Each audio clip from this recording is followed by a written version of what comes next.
You know what I really can't stand? Whenever a series of songs gets put on a music collection to be sold on television, and then about a month later, the same songs end up on yet another collection. I can name the obvious, known as Now That's What I Call Music, but that's an ongoing series. I'm talking about the albums that feature 90s pop, rock, and grunge music, which later on becomes a collection of quote-unquote buzzkill songs. Seriously, I get tired of seeing these collections I've already downloaded on my computer about 9,000 times. Stop this, guys! I've already heard lightning crashes over 9,000 times in my life, and you're really overkilling that song. Lives already broken up, so stop beating a dead horse! Come to think of it, it really makes me sad to know that Lives broken up, and this is probably the only song that anybody will remember from these guys. Seriously, there's The Dolphins Cry, there's I Alone, there's Lakini's Juice, and there's so many other great songs. But no, Lightning Crashes. That's the only song that these people want you to remember. Oh well, next topic. On the subject of overused songs for music collections, I've got another song that I'd like to include in this little rant. That being Drowning Pool's Bodies. I don't know about you all, but I'm getting a little goddamn tired of searching for a video that I want to watch on YouTube, Zipcast, Vimeo, whatever have you, and hearing those same first lyrics every single time I click on a fucking video. That's almost as bad as getting rickrolled. Why can't they use a new song once in a while? Seriously! When's the last time you heard a Limp Bizkit song in a video? Never! Because apparently Bodies is a cool song. But to me, it's just illogical, folks. Pure and simple. You know what I can't stand?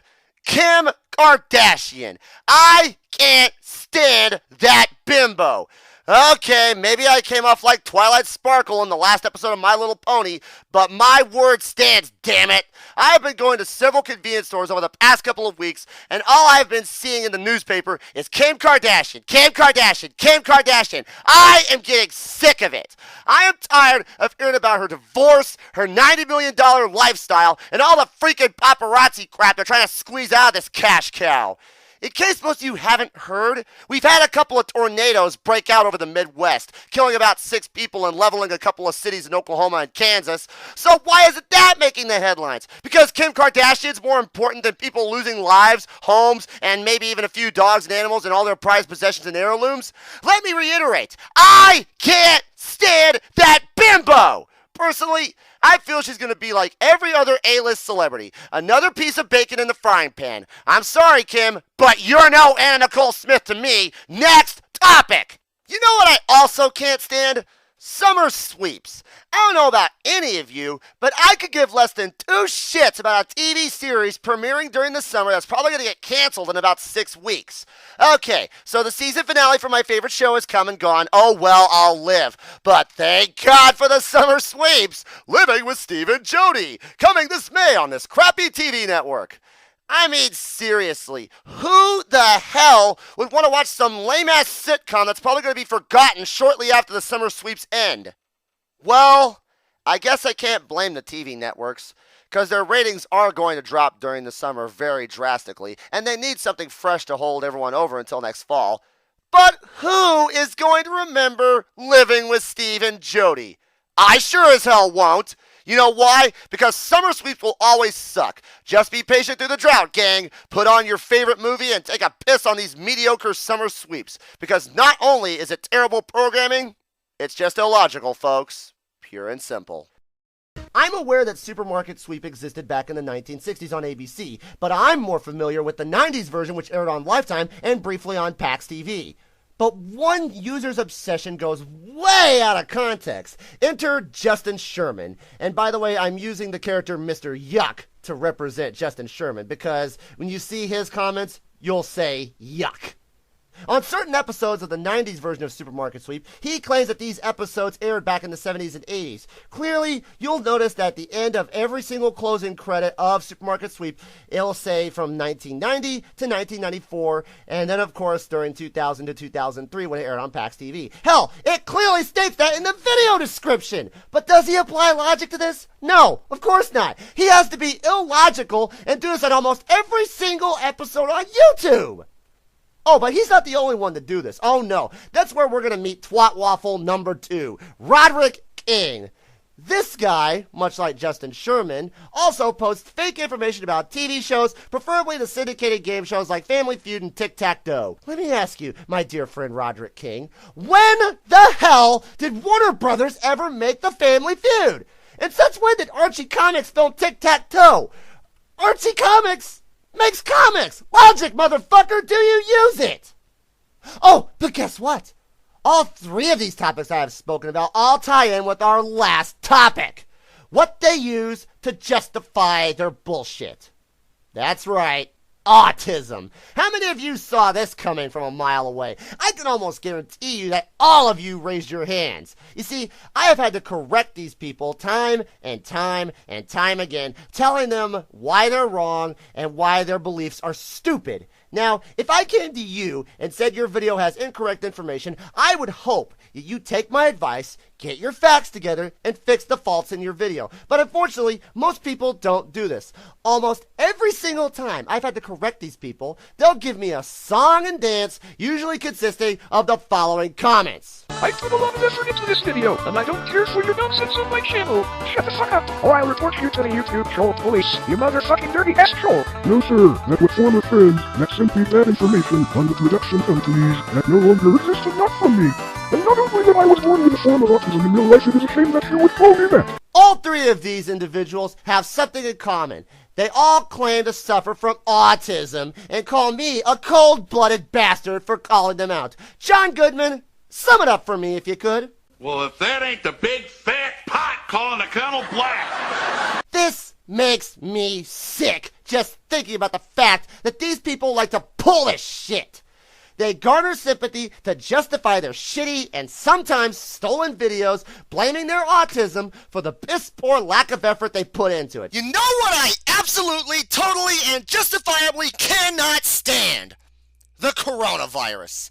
Everywhere you go today, coronavirus. Go to the gas station, coronavirus. Go to the grocery store, coronavirus. Go to the airport, subway, train station, any public place, coronavirus. Even on Facebook, Twitter, YouTube, everywhere. The goddamn motherfucking coronavirus. I know I'm going to get a ton of flack for this rant because I promised back in 2008 that I would never rant about politics, but guess what? I'm breaking a promise of 12 years because the coronavirus has become such a huge problem that I need to rant on this.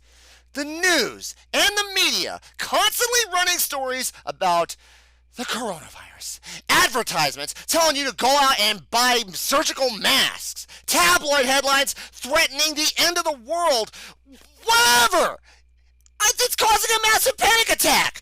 It's driving people to do the stupidest, most retarded things I have ever seen. We're not talking like buying food or water in bulk. No, we're talking toilet paper, hand sanitizer, paper towels, hand wipes, you know, the shit you should be buying on the regular.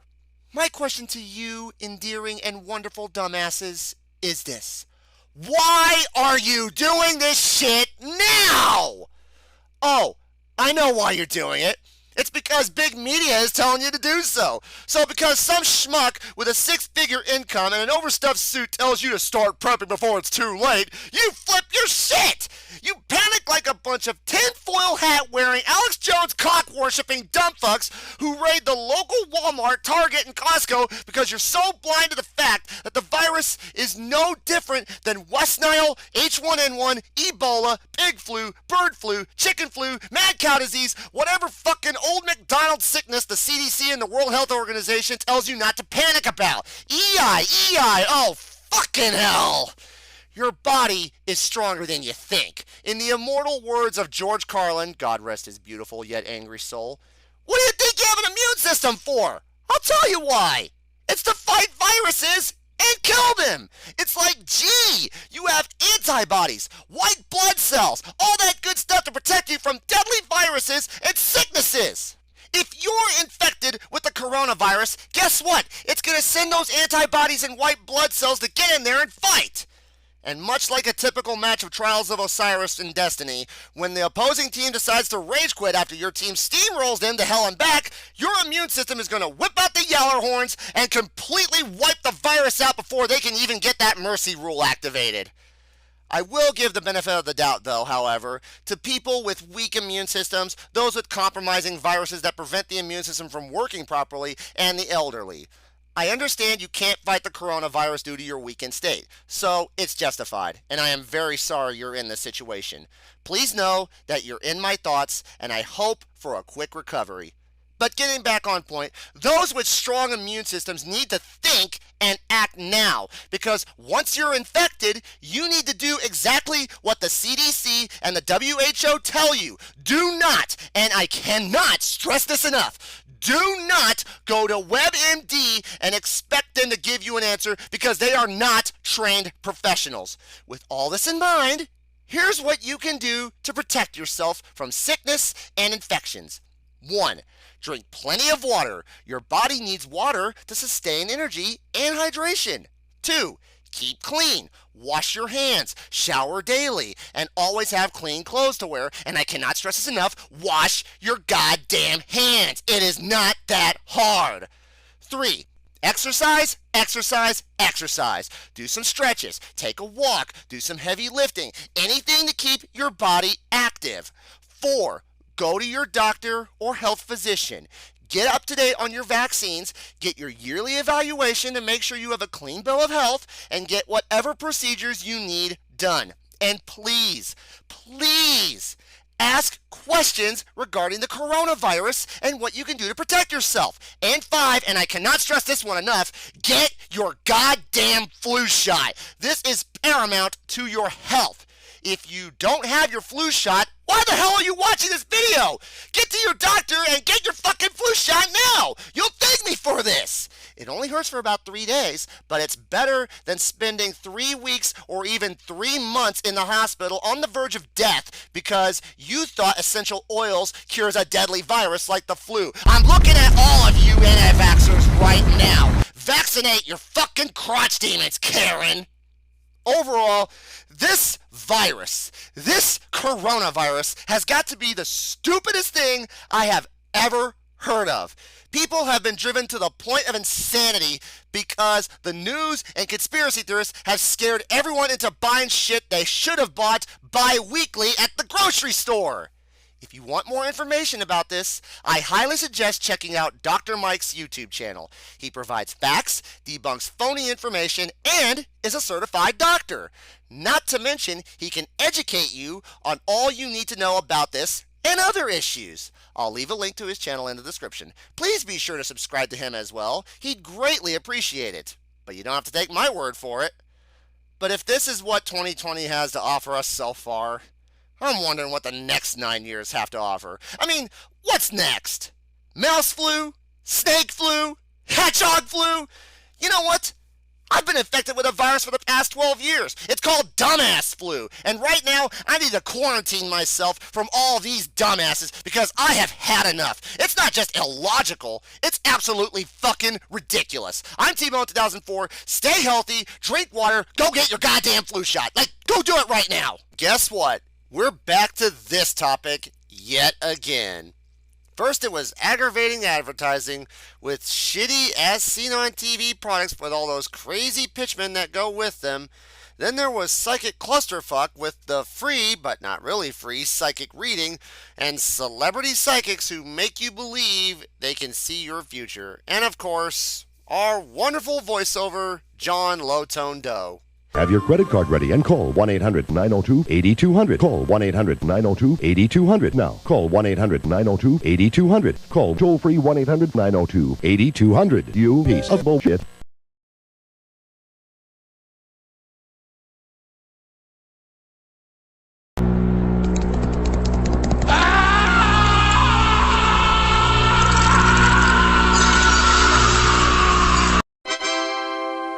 And as I was doing all these videos, one set of phone numbers always seemed to elude me for the past 13 years now.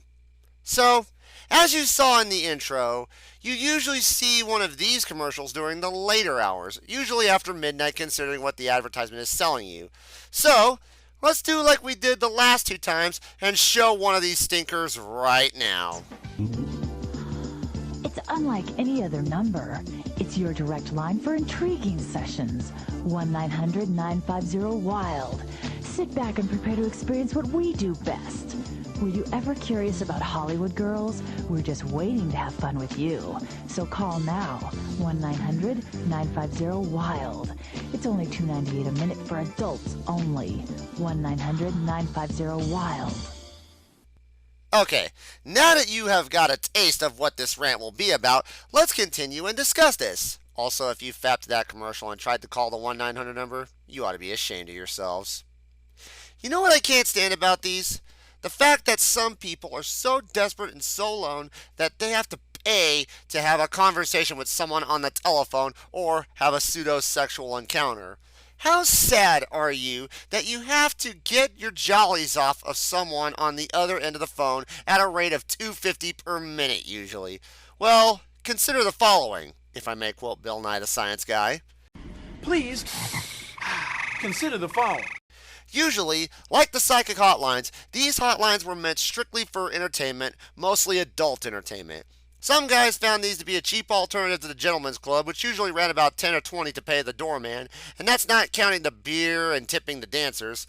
But let's look at this from a financial and logical perspective. The guys are basically ripping themselves off by calling these hotlines just to have a voice on the other end of the line talk to them, as opposed to what they're actually seeing what they fantasize about. Where's the logic in that? Well, let's go back to the commercials themselves. These commercials are absolute lies and are only used as eye candy. A guy will usually think, hot damn, that's what's on the other end of the line? Fuck yeah, I'm calling right now. Unfortunately, what Jimmy Dumbass doesn't know is that usually the actress on the other end of the line could very well be a very obese 350-pound woman with 2 buckets of KFC by her side while she's sitting there watching reruns of Gunsmoke with her lanky husband sitting right next to her. Want a good example? Oh baby, oh baby, oh baby. Rocco. Mrs. Bighead? Oh, and if you only knew what was on the other end of the line, boy, you'd be quite surprised. You know, I wouldn't be surprised if some dipshits who called these 1-900 numbers actually wanted to hear her real voice. Chances are, she would have sounded like this. Now, if you fap to that, then you're a sick bastard, and I hope my girlfriend claws your eyes out. In all seriousness, though, that's my biggest gripe about these commercials. They use softcore porn acting with fake as all hell saxophone music just to entice the viewer into calling, and I would not pay the $2.50 per minute fee. And speaking of which, let's talk about the fees. Remember back in 2011 how I said TV psychics usually drag the calls out to grab more money from you? Well, boy, let me tell you, these guys got really greedy. They offer so many different rates, yet they use some of the most hated tropes. They talk like this so they can pad the call out as long as they can. And I'm not going to keep talking like this, but I'm proving a point. They will pad the call out so long that at nearly 30 minutes into their FAP session, they fail to realize that it's going to show up on their phone bill nearing almost $100. Man, with all that money, you could have invited your friends over for pizza, beer, music videos, and maybe bring a couple of girls over, you know, have a good time, throw a party, fun shit like that. Oh, wait a minute, I forgot, there's also the party line. Yeah, let's talk about the party line. Bored again? Interested in a new way to meet people?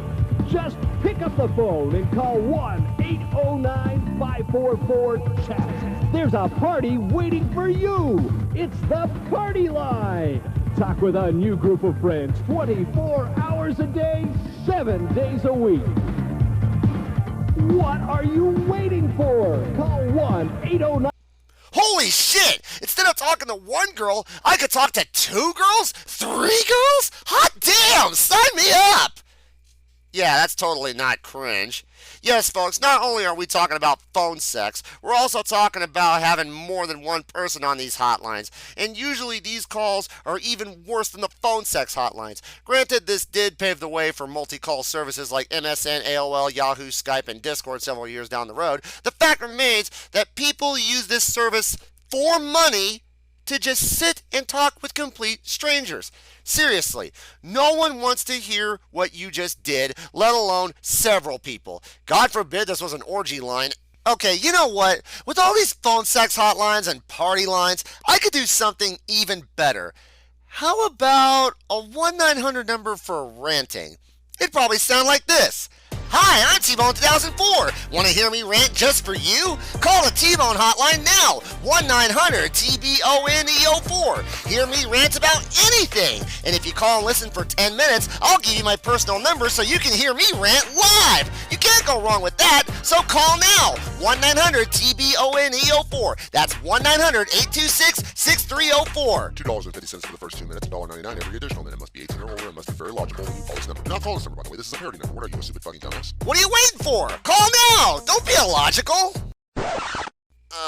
You know what? I could go on forever about all this, but I'm really getting fed up with all this nonsense. Overall, phone sex hotlines are just sad, pathetic, and a complete ripoff. But to be fair, they were phased out once the internet was becoming the new norm for everyone, because, as we all know, the internet is for porn. Today, everyone uses Pornhub as their go-to source to satisfy their fantasies, thus rendering 1-900 numbers absolutely useless. In honesty, I think it's for the best. And to men out there who are all alone and want to use such a service, I say this. Just go out and hang with friends. Go mingle with the crowd. Do something sociable. And maybe, just maybe, you'll meet your fantasy girl.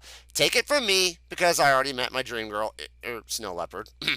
You know what I really can't stand? Like, really cannot stand? Reaction channels. You know, for as long as I can remember, I've reacted to a lot of things on the internet. Whether it's movie trailers, video game trailers, whatever have you. But in the past few years, there's been YouTube channels dedicated to people reacting to things they've seen. But it's not just for movies and video games, but other videos as well, like comedy videos, other YouTubers, vloggers, etc. There's even reaction videos of reaction videos. I mean, I remember the days of ladder commentaries, but this is a whole new level of ladder videos. Now, of course, there are plenty of reactors out there, but the two I'm going to mention for this episode of ILR is Blasphemous HD and the Fine Brothers. Blasphemous is infamous for his reactions because he's reacted to just about everything. But what he's mainly known for is his overreacting. I mean, yes, shock is apparent. But sometimes his reactions are so tongue-in-cheek, it makes me question if he's really reacting or if he's just acting. Maybe both? I don't know. And as for the Fine Brothers, they are infamous for the fact that they are popular for the wrong reasons. Yes, they may be the pioneers of reaction videos, but the fact they want to copyright and claim the term reaction videos is just ridiculous. And the drama that tied in with the fact that they did this hurt them so bad that to this day, they're still recovering from the huge amount of losses they took from it. Me personally, I prefer if the reactions are done in the heat of the moment and not in a sense of videos in an attempt to gain revenue. But what do I know? I did a reaction video to Forza Horizon 3's Hot Wheels expansion a couple years back, and even then that was a joke video within a sea of bait and switch videos I did. Well, whatever. Reaction channels are illogical, Sylveon's adorable, and Blasphemous HD is fake and not authentic in his reactions. Next topic! Remember back in 2011 when I did a rant on censorship? Well, censorship has gotten worse. But now it's gotten so bad that YouTube is now being affected by censorship in the form of the YouTube algorithm. Basically, you can't swear or make risque and suggestive content lest you face losing monetization or, God forbid, getting your content lost in the YouTube algorithm. I mean, I can understand censoring content if you're partnered with a sponsor or getting paid to do the content, but why is it that common YouTubers scrapping along get punished because we have a unique way of doing content? What makes the situation worse is the fact that doing commentaries on YouTube videos could be grounds for censorship, as they are deemed bullying, harassment, or threatening. I'm sorry, but to me, those words are blanket terms for censorship. Remember, in the DMCA, the Digital Millennium Copyright Act, commentaries are protected under the Fair Use Clause. So what YouTube is doing is basically ignoring the DMCA just because they're scared they'll lose sponsors because somebody cried, OMG, bad words! This is why you can't do commentaries anymore. Or you have to watch what you say in rants. And in my opinion, I refuse to censor my content. I'm raw, gritty, salty, and full of more profanity with less vocabulary. Rat shit, bat shit, dirty old twat. 69 assholes tied in a knot. Hooray! Lizard shit, fuck! So to close this video out, fuck the shitty titty reaction channels. They can kiss my bunny dick and lick my bunny balls. And the algorithm is like an STD-soaked bukkake party full of bullshit piss, and it needs to get fucked in the ass like a cheap $2.50 great value Onision pocket pussy. It's so goddamn illogical, folks. Pure and goddamn fucking simple. In Joe Pesci we trust. Oh no, this Galbadia Hotel shut down and I can't download MP3s anymore. Well, if you know about Galbadia Hotel, you know that they are the high watermark for video game music downloads. They have tons of music that you can get there. That was until a few weeks back when their hosting company went out of business. Now it's just a forum where people grovel at the administrator's feet, handing out money to find a new host. Personally, I'm a little peeved that the site is down because that's where I get all my music, and I refuse to get it from LimeWire because of all the viruses and trojans that thrive there. But, like UCF-005, I'm patient. I'm getting very irate because I have to wait forever, but I'm patient. But most ungrateful people start sending hate mail, start whining and crying and so forth and so on. Give me my MP3s. I want my MP3s. I'm tired of waiting for you to bring this stupid website back up. Screw you and screw everybody that's trying to run this site. Okay, allow me to repeat what I said in my UCF rant. Get over it. Just be patient. If you can't be patient, find a better hobby like, say, I don't know, diving into a tank of kerosene with a burning tiki torch. Yeah, there's a good hobby for you. Another thing that chafes me off is the fact that in America that there are some truck stops and convenience stores that would alternate the women's bathroom with the men's when the women's bathroom breaks down. Now that I can understand. But what I'm getting at is the management forces the men to go outside into a porta potty. Are you kidding me? When did convenience stores become sexist? They drive men to go to the bathroom outside like the dogs while letting the women take our bathroom. What's next? A convenience store with the sign, "No men allowed. Use the drive-thru." Oh, I almost forgot. This rant is not intended to be sexist. I'm merely stating a point because something like this happened in my hometown. And if you take this as sexist, it proves to me that you have the knee-jerk reaction at the drop of a hat whenever someone says something sexist, racial, or anything like that. And if you can't take a joke without getting your panties in a bunch, don't watch my rants. No pun intended to the females. I have respect for them just like anyone else. It's just illogical, folks. Pure and simple. Okay, I'm really fed up with this nonsensical bullshit people do in a public bathroom. You ever go to the supermarket and you walk into the restroom and you see all on the walls, there are hundreds and thousands of sentences carved into the bathroom stalls. This is an eyesore just to look at. These people obviously have no lives, so what do? They go around carving messages on the walls saying things like, "Hot, sexy meat rocket was here."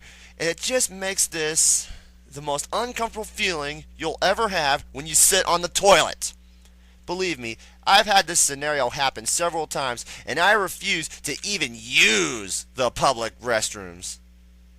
I can honestly say this one lone time, I walked into a convenience store bathroom, and it said, "For a good time, call me." Then right under it, the next sentence says, "Don't trust him, he's got AIDS." I got out of that bathroom in about half a second and never turned back. Case in point, some of the bullshit that's written in the bathrooms is a little bit scary, while most of the time it's absolutely absurd. I won't go into detail because some of the stuff deals with race and religion, and I don't want to get into an argument because of that. Look it up online if you want answers. Next topic. Advertisements on TV. If you grew up in the 80s or 90s, then you'll know where I'm going with this one. You ever see those commercials where they advertise a bunch of crappy products, and all throughout the commercial you see a 1-800 number at the top or bottom of the screen? Now the commercial itself, it's not aggravating, unless of course it's Billy Mays doing it. What I'm getting at is this menacing, deep-toned voice actor who gives you the number to call at the end of the commercial. Now I can understand being told what number to call and where to send a check or money order and all that nonsense. But what I don't need is to be told the same phone number 20 times in a single minute. To order, call toll-free 1-800-258-9800. Okay, Thanks for the number. 1-800-258-9800. You just said that. Call 1-800-258-9800 toll free. Okay, alright, I'll call the damn number. 1-800-258-9800. Silence! Let me ask you a question. How would you like it if at the end of each of my rants, I say the same last line over and over and over and over again? It would drive you nuts. This has been driving me nuts for the past 15 years. Mr. Lowtone, wherever you are, you better pray I don't find out your name, your address, or anything like that. Because when I do, I'm coming to your house and I'm going to ram a Contour Craftmatic chair right down your Barry White throat. Don't ever spam my TV again, idiot. Where was I? Oh yeah. It's just illogical, folks. Pure and simple. You know what I can't stand? People who constantly attack people over and over again just to make themselves look big.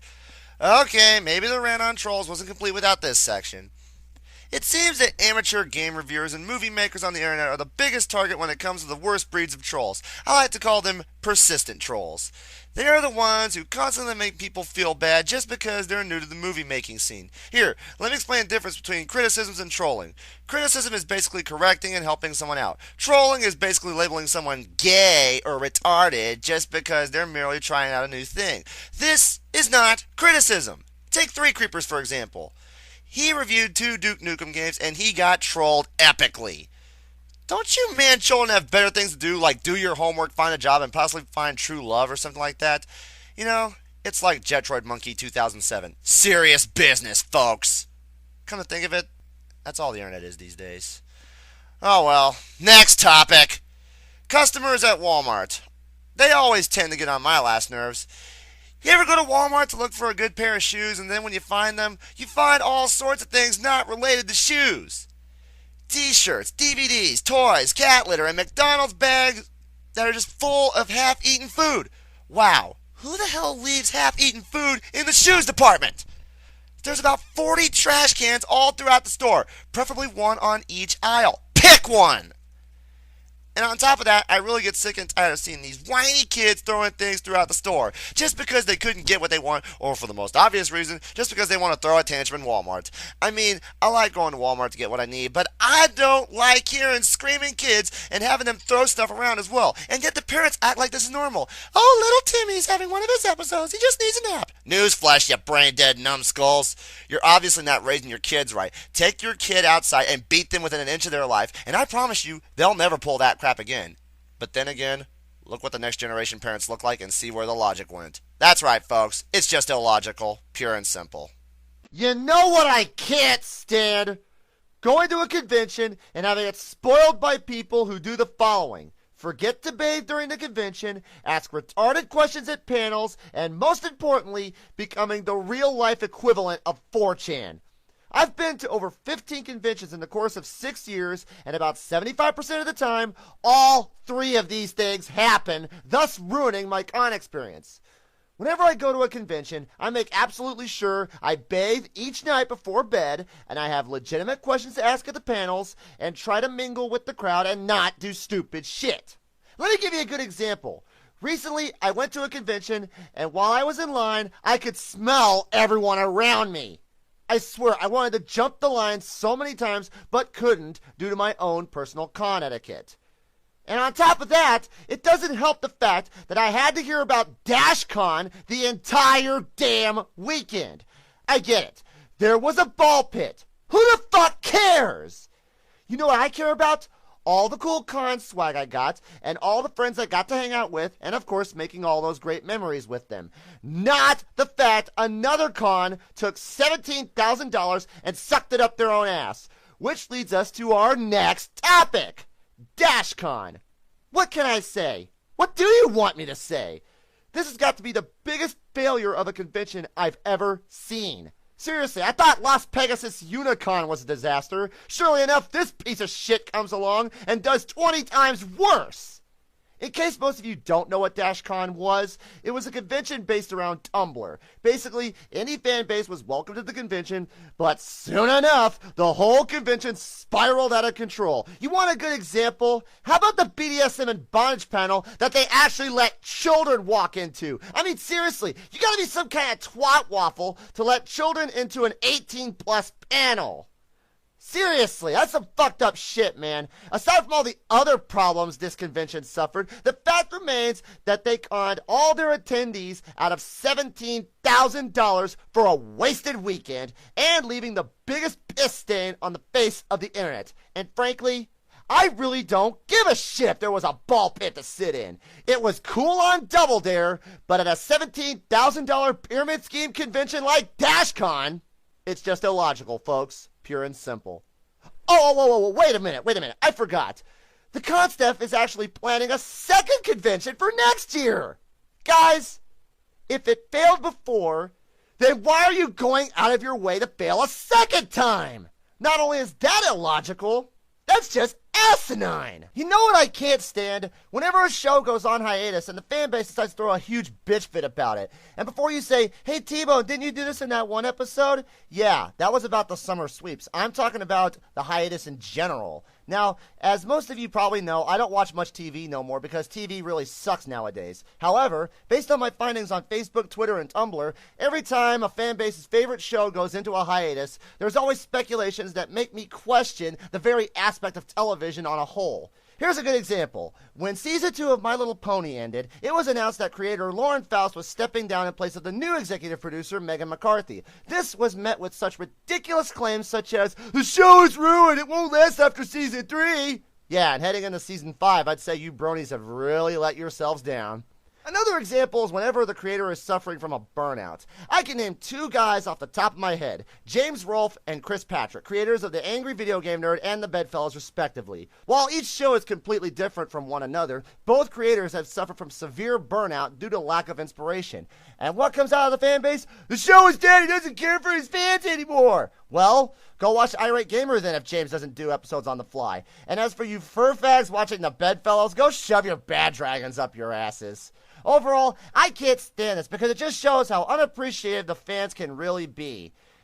As far as hiatuses go, why don't you just go watch some game shows, man? It's like, go watch Let's Make a Deal, go watch The Price is Right, go watch Tic-Tac-Toe. I'd rather watch the Wink Martindale version because, let's face it, the one with Patrick Wayne sucks. Getting off topic, though, let's move on to the next topic. Royal Baby Fever. Oh my fucking Christ in heaven. Have we made it to this point? Well, as far as the paparazzi goes, I've already ranted brutally on Kim Kardashian, but Will and Kate's royal baby bullshit, oh my fucking god. It's bad enough I have to hear about Kim Kardashian every goddamn day of my life, but it doesn't help the fact that I have to hear about the tabloid headlines overflowing with Will and Kate this, royal baby that. You know what I have to say about all this? It's all fucking bullshit, for 2 reasons. 1, in the immortal words of Randall Graves from Clerks, I hate it when people can't shut up about the stupid tabloid headlines. And 2, I could give less than 2 shits about Will and Kate's royal family. Okay, it's nice to hear that they're starting a huge family, but let me ask you this, ladies and gentlemen. When the fuck is too much information enough? It's bad enough when baby George was born, but now it's twins, according to the tabloids. I don't give a shit. She could have had 10 fucking babies, and I still wouldn't give a shit. But it's not up to the National Enquirer, Globe, and Talk Magazine to shove this shit down my fucking throat. I am so sick of these fucking tabloid motherfuckers because they fail to realize that this is all just a paper version of the shit you see on Tyra Banks, Dr. Phil, and many others. And I'm quite sure Kate's gonna have her babies, and there's gonna be a whole bunch of what I like to call baby drama. And, of course, you know how that's going to go. Kate's going to have some problems with her family, accusing William of sleeping with other men, or William is accusing her of having sex with a couple of guys that we don't know about, or the Queen of England disowns Kate because she called her a stupid fucking whore. Wait a minute. Wait a goddamn minute. Where have I seen this shit before? You cannot be serious! I'm not even going to get into this. I'm just going to finish the goddamn rant right now. It's just illogical, pure, and fucking simple. You know what I really can't stand? whenever people complain about things not being the way they like it. I mean, granted, you have people who do this all the time at the drive-thru window at McDonald's or Burger King, but then you get people who bitch and complain about small, little things. For example, you got these people who complain about cell phones and Androids destroying how we communicate, and then go on and say things like, everything needs to be the way they were back in their time. I mean, it's good to feel nostalgic. Hell, I feel nostalgic all the time. But here's where I come in with the logic. You see, technological advances have come such a long way, and they've helped make our lives that much easier, whatever the case may be. We need a way to communicate with people beyond our simple landline telephones, so we made them cellular. This was a thing that happened back in the 1980s, and has since become more and more advanced, helping make communication that much easier. But on top of that, I can't stand when people cry and complain about how life should be like it was back in the 40s, the 50s, and the 60s, or what have you. Again, it's nice to feel nostalgic, but if you're stuck in a time where advances weren't happening, life would get rather boring. Where's your sense of adventure? Enjoy the advances. It makes life more fun. Stop living in the past. It's over now. In all seriousness, though, without advances in technology or changing the way the world sees things on a whole, we'd be trapped in a time where nothing was new and fresh, the music would be bland, television would be boring as all hell, and no one would be enjoying life. Just like now! But at least we can agree on one thing. Life is somewhat better now. So let's move on to our next topic.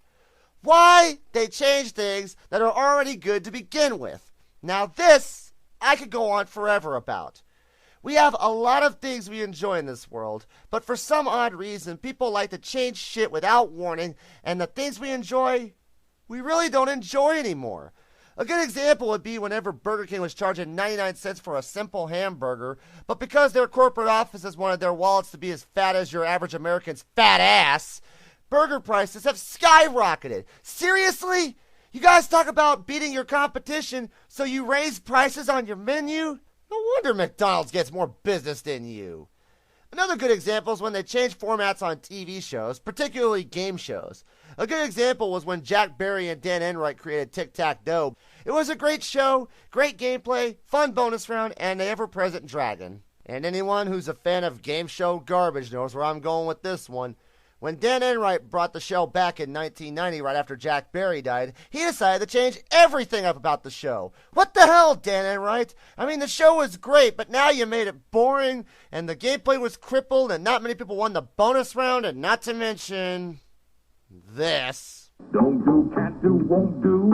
If you do, you'll be through. Overall, whether it's fast food or game shows, changing things up without question or conscious will is ridiculous and shows you don't really care about your product. So do me a favor, take your $9 Whopper and shove it up your ass while rapping about Dan Enright jerking you off. I mean, it's just illogical, folks. Pure and simple. Tonight's rants include PayPal and Walmart sacks. First subject, PayPal. Why is PayPal so hard to use? When I buy something over the internet, I always love using either a credit card or a money order, not an online transaction service. Right now, I'm in the process of buying something off of eBay, and the seller says PayPal only. So now I gotta go to the website and I gotta create an account. If you've seen my customer service rant, you know exactly where I'm coming from, don't you? First, you gotta give all the valuable personal information like your credit card number, your phone number, your home address, and so much more. And then you gotta go through the mundane verifying phase just to prove it's really you. And then you have to add money to your account. You know what? Just give me the credit card and I'll pay the guy directly. There is no logic in having to verify you're the customer who wants to verify that you're verifying that you're buying a DVD of RoboCop. To me, that's verifying the fact that you're verifying that you're asinine. Oh well, next topic. Walmart sacks. Are you sick and tired of Walmart sacks? I know I am. It's bad enough that I have to work there, but it's even worse that I have to deal with plastic bags you can never ever get open. I'm sitting at the checkout counter trying to get my groceries bagged and everything like that, and the damn bag won't pull open. You can pull at them, you can tug at them, and of course you can rip at them, and then you'll get like 4 bags all linked together, and it still won't open. Whatever happened to paper bags? Or how about those cotton bags that Walmart's selling? And why do they sell them anyways? Why not just let them have the bags? Why not let them have the bags? No, because plastic is recyclable and it's easier to use. No, it's not! It makes bagging your groceries that much harder. Not only is that just retarded, it's just illogical, folks. Pure and simple. Okay, I'm really fed up with this nonsensical bullshit people do in a public bathroom. You ever go to the supermarket and you walk into the restroom and you see all on the walls, there are hundreds and thousands of sentences carved into the bathroom stalls. This is an eyesore just to look at. These people obviously have no lives, so what do? They go around carving messages on the walls saying things like, "Hot, sexy meat rocket was here." And it just makes this the most uncomfortable feeling you'll ever have when you sit on the toilet. Believe me, I've had this scenario happen several times, and I refuse to even use the public restrooms. I can honestly say this one lone time, I walked into a convenience store bathroom and it said, "For a good time, call me." Then right under it, the next sentence says, "Don't trust him, he's got AIDS." I got out of that bathroom in about half a second and never turned back. Case in point, some of the bullshit that's written in the bathrooms is a little bit scary, while most of the time it's absolutely absurd. I won't go into detail because some of the stuff deals with race and religion, and I don't want to get into an argument because of that. Look it up online if you want answers. Next topic. Advertisements on TV. If you grew up in the 80s or 90s, then you'll know where I'm going with this one. You ever see those commercials where they advertise a bunch of crappy products, and all throughout the commercial you see a 1-800 number at the top or bottom of the screen? Now the commercial itself, it's not aggravating, unless of course it's Billy Mays doing it. What I'm getting at is this menacing, deep-toned voice actor who gives you the number to call at the end of the commercial. Now I can understand being told what number to call and where to send a check or money order and all that nonsense, but what I don't need is to be told the same phone number 20 times in a single minute. To order, call toll-free 1-800-258-9800. Okay, thanks for the number. 1-800-258-9800. You just said that. Call 1-800-258-9800 toll-free. Okay, alright, I'll call the damn number. 1-800-258-9800. Rainbow Dash, if you please. Let me ask you a question. How would you like it if at the end of each of my rants, I say the same last line over and over and over and over again? It would drive you nuts. This has been driving me nuts for the past 15 years. Mr. Lowtone, wherever you are, you better pray I don't find out your name, your address, or anything like that. Because when I do, I'm coming to your house and I'm going to ram a Contour Craftmatic chair right down your Barry White throat. Don't ever spam my TV again, idiot. Where was I? Oh yeah. It's just illogical, folks. Pure and simple. You know what I can't stand? Whenever some cockwaffle decides to stop in the middle of the aisle at the supermarket and start up a conversation with some milky-licking jackoff, thus blocking my way. You ever go to the supermarket to pick up a box of cereal, and then all of a sudden these two asshats decide to stop in the middle of the aisle, right there where your cereal is, and start up a meaningless bullshit conversation? Here's a good example. "Hey, did you hear? Tiffany Blankflake just had twins." "Oh, no way, really?" Yeah, you've probably been through this scenario before. Now, any person would simply say, "Hey, excuse me, can I get through?" And usually the asshats will be like, "Well, why don't you just go back the other way and quit being rude?" It's at this point you just want to mow them down for their own rudeness. Case in point, people who do this have no respect for anyone but themselves, and personally, I believe that they should be taking their conversations somewhere else. Like outside the fucking supermarket. Oh well, next topic. Here's another group of people I really can't stand. Soccer moms and their whiny little amateur cheerleader teams. Recently, I went to a convention and these people showed up while I was merely trying to get my bags out of storage. What was this person doing?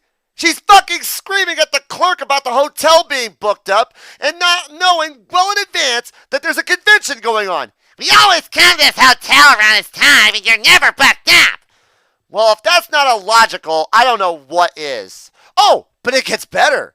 They decided to call the police because the convention was, quote, disrupting their business. Lady, let me tell you right now, your little cheerleader team's ordeal isn't destroyed just because the hotel is booked up. Take your people to Holiday Inn, Best Western, wherever, and just move on. Besides, I doubt your little quote-unquote cheerleaders will ever go pro, considering how childish you look in front of them right now. It's just illogical, folks. Pure and simple. You know what I can't stand? The fact that Halloween just came and went and people have pushed Halloween aside to get ready for Christmas. Personally, Halloween is one of my favorite holidays of the year. It's the perfect time for us to enjoy fall for all of its beauty and, of course, watch our favorite horror movies and cosplay it up and have a great time. But there's one major problem. Most people want Halloween to be thrown out like yesterday's garbage and mainly focus on Christmas and Christmas alone. I get it. Some people don't like Halloween. But do you really have to shove your beliefs down our throats? Halloween is a sacrilegious holiday. If you celebrate this holiday, you're a devil worshiper and you're going to hell. And to make matters even worse, there's people who will protest at their city's Chamber of Commerce and have Halloween decorations and practices banned just because of their religious beliefs. These are the same people who expect you to be happy during Christmas time. Don't be a Scrooge. You're supposed to be happy during Christmas. Well, what if my cat got ran over by a dump truck? Well, you're supposed to be happy on Christmas anyway. Well, what if my sister got raped by a pack of hyenas? You need to get your ass in church and be happy because Jesus was born on Christmas to save you. Okay, that's all good and everything like that, but why the fuck should we be happy on Christmas when it's not even Christmas yet? Because you're making my kids feel sad because you're not being happy on Christmas. Man, fuck Christmas. Fuck the reindeer. Fuck Santa Claus. Fuck eggnog. Fuck Christmas trees. Fuck 24 hours of A Christmas Story. And fuck Christmas music. I'll only listen to it when Wink Martindale does his top 100 Christmas songs of all time countdown. And you know, speaking of people shoving shit down our throats, that brings us to our next topic. Royal baby fever. Oh my fucking Christ in heaven. Have we made it to this point yet? Well, as far as the paparazzi goes, I've already ranted on them brutally during my rant on Kim Kardashian. Go check out that episode of Illogical Ranting if you want to hear that. But Will and Kate's baby bullshit, oh my fucking God! It's bad enough I have to go to shop at Walmart and hear about Christmas every goddamn day of my life, but it doesn't help the fact that I have to see the tabloid headlines overflowing with Will and Kate this, royal baby that, blah, blah, blah. I don't give a shit. You know what I have to say about this? It's all fucking bullshit. For two reasons. One, in the immortal words of Randall Graves from Clerks, I hate when people don't shut up about the stupid tabloid headlines. And two, I could give less than two shits about Will and Kate's royal family. Okay, it's nice to hear they're starting a huge family, but let me ask you this, ladies and gentlemen. When the fuck is too much information enough? It's bad enough when I hear about baby George being born and all that stuff like that, but now it's twins according to the tabloid headlines. I don't give a shit. She could have had like 10 fucking babies, and I still wouldn't give a shit. But it's not up to the National Enquirer, Globe, and Talk Magazine to shove this bullshit down my throat. And of course, like the Christmas jack-offs, I get to hear all this bullshit. You should be happy and respect Will and Kate for their little miracle. I don't even fucking know them. So why the fuck should I show them respect? They probably don't even give a fuck about me. It's not about you, it's about the children. Fuck the children. Let them get diaper rashes for all I fucking care. Maybe some people like reading about this, so you should feel respectful of them too. I am so sick of these fucking tabloid motherfuckers because they fail to realize that this is all just a paper version of the shit you'll see on Tyra Banks, Dr. Phil, and many others. And I'm sure before Kate has her babies, there's going to be a lot of what I like to call baby drama. That's right. You watch in about a month or two. Kate will be having some problems with her family, accusing her of sleeping with other men, or William is cheating on her, or the Queen of England disowns Kate because she's a total slut. Wait a minute. Wait a goddamn minute. Where have I seen this shit before? I'm not even going to finish this goddamn rant. You know what? I'm just going to say it right now. It's just illogical, pure and simple. Fuck Christmas, fuck the royal baby fever and all that bullshit. I'm going to go watch Det right now because Wink Martindale is more entertaining than this fucking shit.